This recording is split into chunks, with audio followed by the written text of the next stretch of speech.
అందరికీ నమస్కారం. నిన్న బీఆర్ఎస్ పార్టీ ఆదేశం మేరకు ఎక్కడెక్కడైతే హైడ్రా కమిషన్ల వల్ల బలైనరో ప్రజలు అట్లా 3 భాగాలుగా విడిపోయి ఎమ్మెల్యేలము ఒకటి రాజేంద్ర నగరు, ఒకటి ఎల్బీ నగరు, ఒకటి కుతులాపూర్లో బృందం ఏర్పడి ఈ హైడ్రా కమిషన్ నిరుపేదల పొట్టలు కొట్టాడు, ఇల్లు గులగొట్టాడు, బడాబాబులను కాపాడుతుండని ఒక ప్రజలు వివరించడానికి, ప్రజలు తెలియనికి దాన్ని నిన్న మేము అన్ని దగ్గరికి వెళ్ళాము.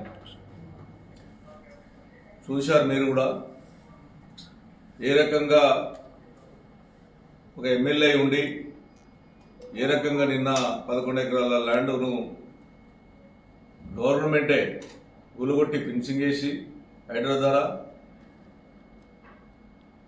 ఆ 11 ఎకరాలు చూపెట్టాలి, నిరుపేదలు ఇల్లు 280 మందిని గులగొట్టినది ఒక న్యాయం.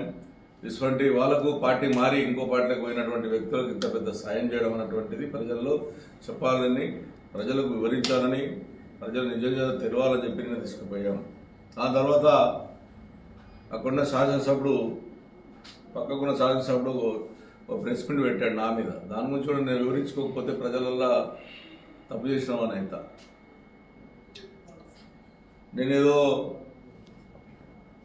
నేను అవినీతి పాల్పడానని, నేను అన్ని ల్యాండ్లన్నీ ఉన్నాయని, నా చిట్టాలు ఇస్తానని ఏవో మాట్లాడాడు. నేను కూడా విజ్ఞప్తి చేస్తా ఉన్నా, నువ్వు ఏదైతే నిన్న మాట్లాడావో మాట్లాడిన ప్రతి దానికి నేను సిద్ధం.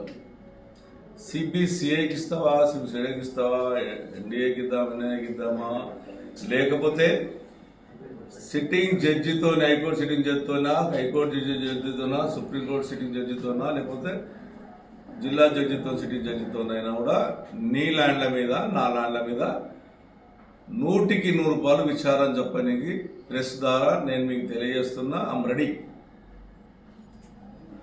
నీ ప్రాపర్టీస్, నా ప్రాపర్టీలకు నువ్వు చెప్పావు, నేను విలేకరులు కూడా అందరూ విజ్ఞప్తి చేస్తూ ఉన్నాను.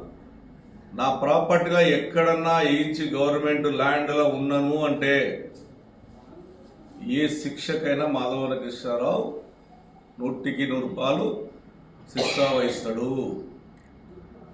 నీ ల్యాండ్ ఏదైతే 307 317 ఎకరాల ల్యాండ్ 80 ఏళ్ళలో